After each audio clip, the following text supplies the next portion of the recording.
तो hey guys, welcome back to the new video.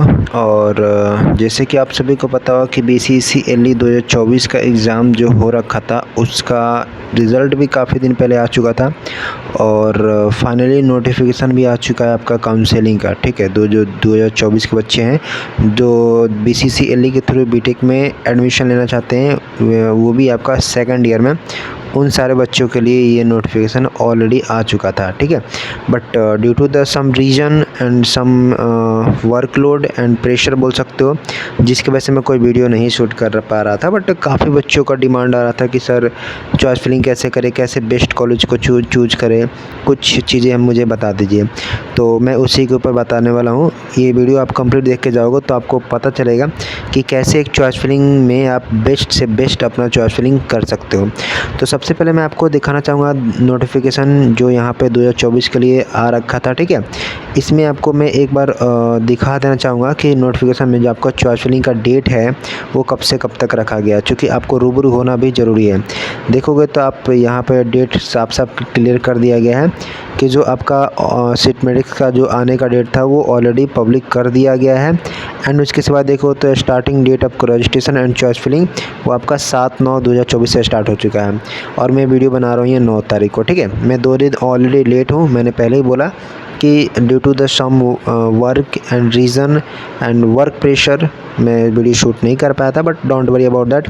समय के अनुसार हम आपको ज़रूर अपडेट करते रहूँगा। ठीक है, उतना चीज़ ऐसा नहीं है कि आपको पता नहीं चलेगा, कहीं से ना कहीं से आपको चीज़ें पता चली गई होगी। ठीक है, आपको पता चलिए। अब हम रेगुलर रहने की कोशिश करेंगे। तो ऑन टॉपिक हम बात करते हैं, ज़्यादा इधर उधर की बातें नहीं करना चाहूँगा क्योंकि मेरे पास अभी समय भी नहीं है। और देखो अगर लास्ट डेट जो है कि चॉइस फिलिंग का और रजिस्ट्रेशन का डेट है वो आपको 10/9/2024 रखा गया। तो आज है 9, तो आज के दिन आपके पास पूरा है और कल है 10, तो 10 भी आपके पास पूरा है। तो जो लोगों को भी चॉइस फिलिंग ऑलरेडी हो रखा है, बहुत सारे लोग हैं जो चॉइस फिलिंग ऑलरेडी डन कर चुके हैं, तो वो डन करने के बाद से भी एक ऑप्शन आता है चॉइस फिलिंग लॉक और अनलॉक करने का। उसका उपयोग करते हुए आप अगर कुछ चीज़ों को मॉडिफाई करना चाहते हो, या इस वीडियो को लेट से हम बना रहे हैं तो लेट से आप देख रहे हो, तो आप चाहते हो कि मेरे गाइडेंस के तहत आपको कुछ चेंजेस करना है तो आप उसको चेंज कर सकते हो। लॉक जो हो रखा है उसको अनलॉक करके फिर से आप लॉक करके चॉइस फिलिंग कर सकते हो। ठीक है, तो वो चीज़ आप ध्यान रखोगे। हमें इंडिया पे फर्स्ट राउंड का अलॉटमेंट लेटर आएगा आपको 13 तारीख को। ठीक है, इस तरीके से देखो सेकंड राउंड जो अलॉटमेंट लेटर आएगा वो आपको 20 तारीख को आएगा और बीच में इसका जो बचा है समय है 13 से लेकर के 19 तक का समय, वो आपका वेरिफिकेशन का चलेगा। ठीक है, तो ये सारा शेड्यूल दिया गया है। आई होप कि आप शेड्यूल पढ़ लिए होगे। यहाँ पे सारा चीज़ वही चीज़ें लिख रखी गई, कैसे क्या करना है नहीं करना है।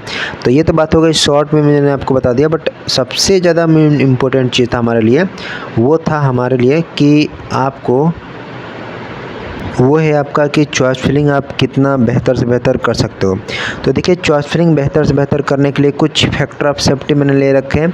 वो सारे फैक्टरों को आपको एक एक समझा दूंगा और विथ एग्जांपल, और आपको रीज़न भी देते चलूँगा, तो उसको अच्छे से समझिएगा। फिर लास्ट में एक बच्चे का चॉइस फिलिंग किया हुआ है, उसको मैं दिखाऊँगा कि आपको चॉइस फिलिंग जो है किस तरीके से आउटपुट में दिखना चाहिए था। चलिए, तो सबसे पहले देखिए आपको क्या करना है कि अपना जो भी रैंक है उस रैंक को आपको सबसे पहले लिखना है। जैसे ऐसा टेबल बनाना नहीं है, रैंक मान लीजिए मेरा आ गया है 950 मान लेते हैं एग्जांपल के तौर पे।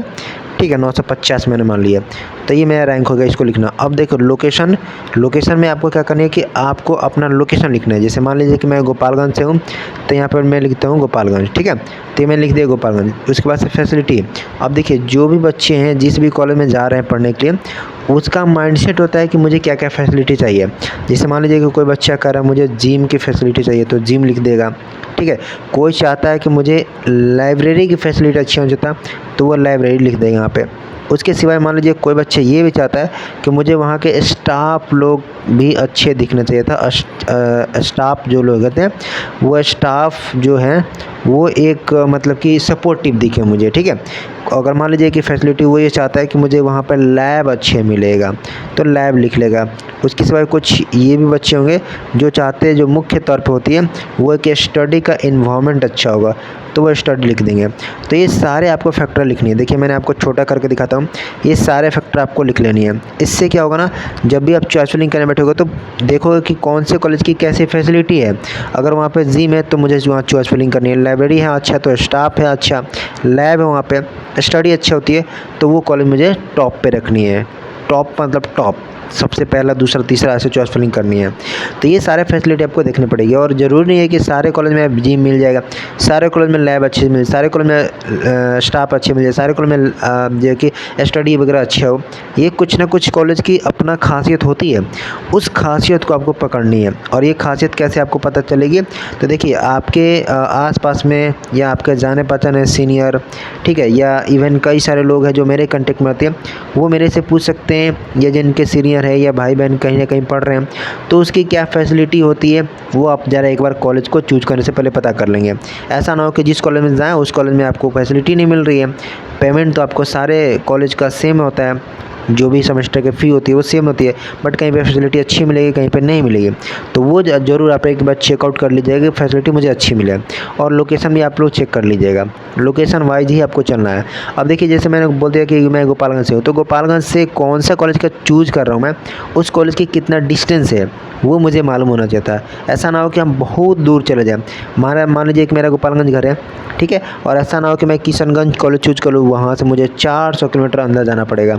तो बहुत दिक्कत वाली बात है जब आपको up and down semester exam paper देने के बाद से घर आना होगा, तो काफ़ी बोरनेस फील होगा। तो वो चीज़ अभी आप सोच सकते हो कि मुझे कौन सा कॉलेज लेना है, अपने नियर अबाउट कॉलेज लेना है, ऐसा करके आपको सोचना ही पड़ेगा।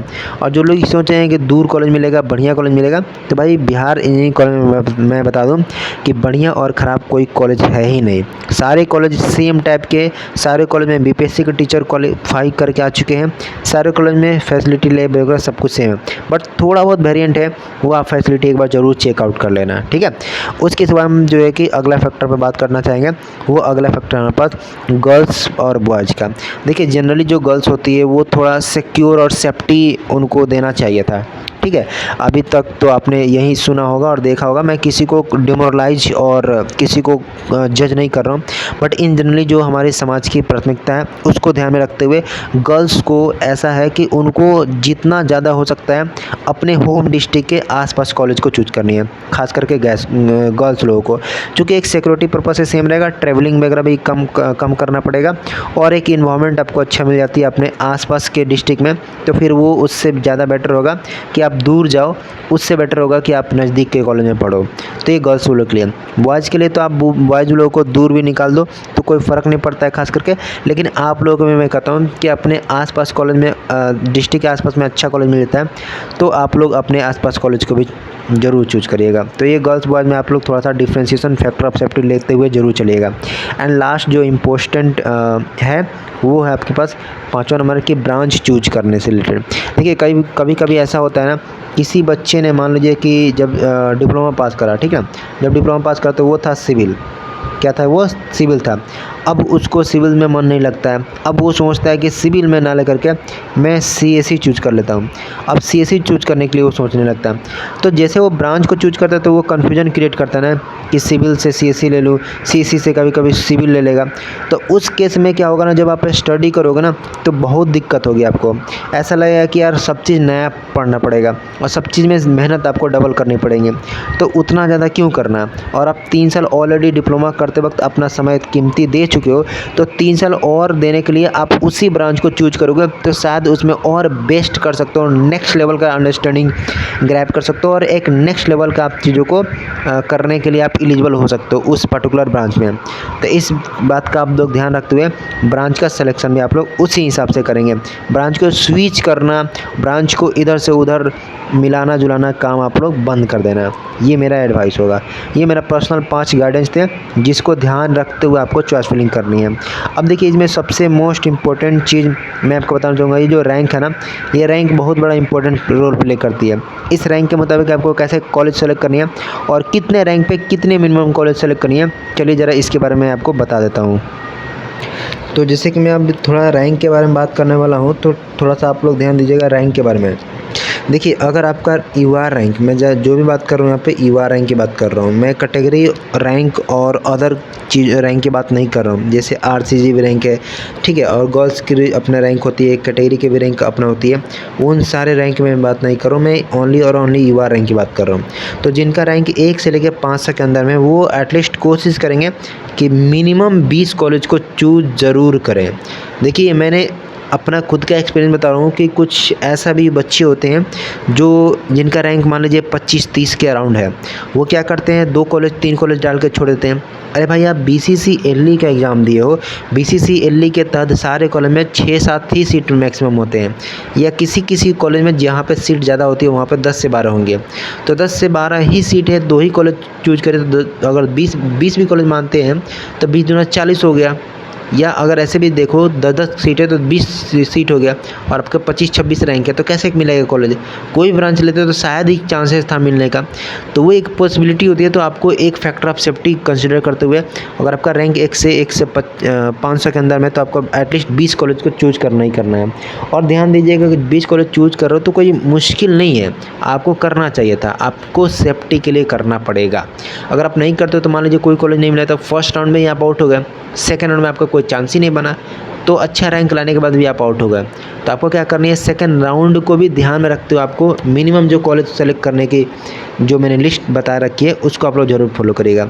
अगर मान लीजिए आपका 500 से 1000 रैंक है तो आपको 25 कॉलेज सेलेक्ट करनी है एटलीस्ट मिनिमम, मैक्सिमम जितना का चाहो कर सकते हो। अगर आपका रैंक 1000 से लेकर के 4000 तक है तो आपको 30 कॉलेज एटलीस्ट डालनी ही चाहिए मेरे ख्याल से। अगर इसके हिसाब से देखा जाए तो 4000 का अगर ऊपर आपका रैंक है, क्या है 4000 के ऊपर अगर आपका रैंक है तो आपको 38 का 38 कॉलेज डाल देना है, चाहे आप कोई भी ब्रांच ले, लेकिन आपको डाल देना चाहिए था। तो इतना बात को आप ख्याल रखते हो तो हो सकता है कि आपको बेस्ट रैंक पे एक बेस्ट कॉलेज मिल जाएगा। और बेस्ट कॉलेज मिलने का मतलब ये नहीं होता है, या टॉप कॉलेज मिलने का ये मतलब नहीं होता है कतई कि आपको भागलपुर ही मिले, आपको MIT ही मिले, और आपको जो है कि दरभंगा ही मिले, मोतिहारी मिले। अरे इन सबों को छोड़ के कुछ और भी कॉलेज है जो अच्छा कर रहे हैं, जैसे गवर्नमेंट इंजीनियरिंग कॉलेज बांका है, ठीक है, इस तरीके से और भी कॉलेज हैं। जैसे कि आप देखोगे ये क्या बोलते हैं, वैशाली कॉलेज भी अच्छा करने लगा है, एंड आप देखोगे तो वेस्ट चंपारण का कॉलेज भी अच्छा करने लगा है। तो कुछ और भी कॉलेज है जो अच्छा कर रहे हैं, तो उनको भी आप पकड़ो ना। आप बस उनको टॉप वाले को मत देखो, स्मार्ट वर्क थोड़ा करो, स्मार्ट वर्क के साथ अपना जो है कि चॉइस फिलिंग करो। भविष्य में जरूरी थोड़े है कि हमेशा MIT ही आगे रहेगा और ये भागलपुर ही आगे रहेगा। कुछ और कॉलेज भी हैं जो उस रेस में हैं, उस कॉलेज के सहारा लेंगे और अपने रैंक के अनुसार अपना कॉलेज को सेलेक्ट करेंगे। और आपको डिस्टेंस देखते हुए एटलीस्ट इतना कॉलेज सेलेक्ट करना है कि आपको ना मिले ऐसा आपको नसीब ना देखना पड़े, आपको कोई ना कोई कॉलेज मिल ही जाए। तो इस बात का आप लोग ध्यान रखते हुए कि एक बेस्ट तरीका से चॉइस फिलिंग कर सकते हो। अब देखिए कुछ बच्चे ने चॉइस फिलिंग करा है, मैं उनका चॉइस फिलिंग करवाया हूँ, तो चलिए मैं उनको एक बार रूबरू करता हूँ कि वो लोग चॉइस फिलिंग कैसे किए हैं ऑलरेडी, और कैसे मैं चॉइस फिलिंग करने की बात कर रहा हूँ एक्चुअली में। तो जैसे कि देख सकते हो कि किसी बच्चे का ये है, ठीक है, इनका रैंक भी आप देख सकते हो कितना रैंक जो है कि कितना है। देखिए आपको रैंक यहाँ पे मिल जाएगा कि इनका जो रैंक है वो ईवार से रैंक है कि 1249 है, और इनको यहाँ पे लेना जो ब्रांच है वो CSC ही लेना है, ठीक ना, CSC के सिवाय इनको कोई और ब्रांच नहीं लेना है। तो देखिए इनका चॉइस फिलिंग मैंने कैसे करवा रखे ऑलरेडी। देखो आपको क्या करना पड़ेगा, सबसे जो आपको बढ़िया लगता है कॉलेज, जो आपको टॉप कॉलेज में मिलना चाहिए था, एक टॉप कॉलेज है, उसको यहाँ पे सबसे पहले रखवा दे, जो कि भागलपुर कॉलेज है। वो बेशक सभी लोग चूज करते तो आप भी चूज कर लोगे, इसमें कोई दिक्कत नहीं है। फिर सेकेंड वन के MIT डलवाया है, चंडीगढ़ डलवाया, फिर बख्तियारपुर, और उसके बाद से देखो यहाँ पे LNJPT छपरा और मोतिहारी। बट इन्होंने खुद से करा था तो देखा था मैंने कि ये जो है ना कि इनका जो है ना कि किधर गया, ये चंडी इनका नीचे था, ठीक है, और ये मोतिहारी भी काफ़ी ज़्यादा नीचे था, और ये छपरा तो इनका शायद था भी नहीं। तो लेकिन उसको मैंने अरेंज करके किया, क्यों, चूँकि देखो इनका लोकेशन मैंने देखा कि गोपालगंज है, सॉरी इनका जो लोकेशन सिवान है, ठीक है, ये स्टूडेंट जो भी है इनका सिवान घर है, मुझे पता है। तो ये सिवान से, तो सिवान से अगर बेस्ट कॉलेज में जाना चाहेंगे तो भागलपुर में जा सकते हैं, MIT में जिनको चूज करा और चंडी में चूज करा। अब जैसे मैंने यहाँ पर देखा कि ये दरभंगा डाल दिए थे ऊपर में, और ये मोतिहारी को नीचे डाले थे, तो आप देखोगे तो क्या होगा ना कि ये दरभंगा जो है ना मेरे सिवान से काफ़ी ज़्यादा दूर पड़ जाएगा। लेकिन अगर वहीं देखें कॉलेज दरभंगा के कंपैरिजन में देखें, छपरा कॉलेज बेस्ट लगा मुझे। दरभंगा के कंपैरिजन में अगर छपरा देखा जाए तो लोकेशन वाइज सिवान से लोकेशन में भी नज़दीक पड़ेगा, और कॉलेज की बात करो तो कॉलेज भी भाई बढ़िया है। तो इनको मैंने कहा कि दरभंगा को आप नीचे करो और छपरा को ऊपर में करो, तो ऐसे मैंने इनसे स्विच करवाया है। ये हो गया तरीका, ये हो गया लोकेशन के साथ आपको एक अच्छा कॉलेज ढूंढना। अपने आसपास पहले कॉलेज को ढूंढो जो अच्छा में दिखते हैं, उनको पहले प्रेफरेंस दो, फिर उसके बाद से दूर दराज कॉलेज के बारे में सोचो, और उसके पहले आप टॉप वाला कॉलेज दो। जैसे कि इनको टॉप डलवा दिया भागलपुर, MIT, चंडी, फिर बख्तियारपुर डलवा दिए, इनको टॉप कॉलेज लगा मैंने डलवा दिया, फिर लोकेशन वाइज मैंने डलवा दिए। तो इन सारों चीज़ों का कम्बिनेशन बनाओगे ना, तो एक बेस्ट कॉलेज आप सेलेक्ट कर पाओगे, और एक बेस्ट अपने जो लोकेशन वाइज के अनुसार, रैंक वाइज के अनुसार आपको चॉइस फिलिंग कर देना होगा। अब देखिए इनका रैंक जैसे मैंने आपको बताया है कि इनका रैंक जो है कि 1249 है ईवार से, ठीक है। तो 1249 है, तो एज़ पर माई रूल और एज़ पर माई जो है कि तरीका कि आपको कितना रैंक है यहाँ पे 1249 तक, यानी कि मैंने इनको क्या बोलूँगा कि एटलीस्ट मैं बोलूँगा इनको कि 30 कॉलेज के आसपास सेलेक्ट करो, ठीक ना। यहाँ पे 25-30 कॉलेज तो सेलेक्ट एटलीस्ट करो ही करो। तो आप देखते हैं इनका कुछ चॉइस फिलिंग है वो कैसे हो रखा है। अब देखो आगे देखो, तो यहाँ पे देखो वैशाली कॉलेज इनको चूज करवा दिया। तो देखो गया अच्छा कॉलेज था तो मैं थोड़ा आगे डलवाया, ठीक है। उसके बाद से मोतिहारी अच्छा था तो मैंने डलवाया, लेकिन ये लोकेशन वाइज में देखा तो ये सही कॉलेज था इनके अनुसार, तो वैशाली को मैंने ऊपर डलवा दिया। उसके बाद से देखो तो दरभंगा डलवा दिया, लोकेशन से थोड़ा सा दूर पड़ जाता है दरभंगा, ठीक है, इसलिए मैंने ये नज़दीक पड़ता है आपको वैशाली, तो वैशाली को मैंने पहले रखा, फिर दरभंगा को रखा। ऐसा नहीं है कि मैं दूर जा रहा हूँ, ऐसा भी नहीं है कि मैं जो है कि दरभंगा डाल ही नहीं रहा हूँ, मुजफ्फरपुर में डाल ही नहीं, डाल तो जरूर रहा हूँ, बट लोकेशन का ध्यान रखते हुए। अब देखो यहाँ पे वैशाली रखवाया, फिर दरभंगा मैंने रखवाया, तो लोकेशन के अनुसार भी आपको चलना है। ये सारे बच्चे देखिए सारे के सारे CSC ही चूज कर रखे हैं, क्योंकि इनको CSC चाहिए। और जैसे मैंने बोला कि इनको बोला कि अच्छा से कॉलेज चालू करो, जितना कॉलेज है सब कुछ होगा। तो देखोगा तब CSC में ना प्रॉपर ढंग से आप देखोगे तो CSC में ओनली 28 कॉलेज है, तो 28 के 28 उन्होंने कॉलेज चूज कर दिए हैं, तो इसमें कोई इनको दिक्कत नहीं है। बाकी ये रिसीविंग अपना निकाल लिए हैं। तो इस तरीके से आप लोगों को चॉइस फिलिंग करना है, और आपको अपना रिसीविंग भी इस तरीके से डाउनलोड कर लेना है। इसमें कोई भी संकोच और कोई भी शंका और कोई भी डाउट हो तो नीचे आप कमेंट बॉक्स में हमसे पूछ सकते हैं। अगर हमको समय मिलेगा तो हम बिल्कुल आप लोगों के लिए कमेंट बॉक्स को ओपन रखते हैं, कमेंट बॉक्स में आपका रिप्लाई चला जाएगा। फिलहाल इस वीडियो को देखने के बाद से आपको समझ आएगा होगा चॉइस फिलिंग कैसे करनी है। अब देखिए चॉइस फिलिंग कैसे करनी है, ये आप लोग जो सोच रहे होगा ना चॉइस फिलिंग, तो मैं वो नहीं बताता हूँ कि साइट पे जाना है और थोड़ा सा बैक आना है, और यहाँ पे जो है कि एक यहाँ पे ऑनलाइन का पोर्टल दिखाया गया है BCC LE इंजीनियरिंग 2024, इस पे आपको क्लिक करना है। ये तो सारे को पता है, यहाँ पे अगर क्लिक करना है और यहाँ पे जो भी एक खुलेगा रजिस्ट्रेशन करने के लिए, तो ये रजिस्ट्रेशन नंबर आपको डालनी है, ठीक ना। यार रजिस्ट्रेशन कर लिए हो तो आपको यहाँ पर लॉगिन करनी है, रजिस्ट्रेशन नहीं किया तो न्यू रजिस्ट्रेशन पे आपको क्लिक करनी है। ये तो सारे लोग बता रहे हैं, ये तो ऐसे प्रोसेस है आपको करने के लिए। और आप, मैं उम्मीद करता हूँ कि आप डिप्लोमा करके रखो, तो इतना तो चीज़ें पता है कैसे आपको ऑनलाइन करनी है। बट जो एक्चुअल बात है, जिसको आप फैक्टर ऑफ सेफ्टी मानते हुए, जिसको आप समझते हुए एक बेस्ट कॉलेज या टॉप कॉलेज चूज कर सकते हो, वो मैंने बता दिए हैं। एंड आई होप कि आपको चीज़ें समझ में आ गई होगी। कोई भी दिक्कत या परेशानी तो नीचे कमेंट बॉक्स में आपके लिए स्वागत है आपका, आप कमेंट हमें कर सकते हो। फिलहाल इस वीडियो में इतने रखते हैं। मैंने तौर तरीका बताया है कि कैसे आप बेस्ट कॉलेज को चॉइस फिलिंग में रख सकते हो और कैसे बेस्ट कॉलेज अपना ले सकते हो, वो भी टॉप कॉलेजेस में। तो इस तरीके से आपको चॉइस फिलिंग करना चाहता है। फिलहाल इस वीडियो में इतने रखते हैं, चलिए मिलते हैं नेक्स्ट वीडियो में।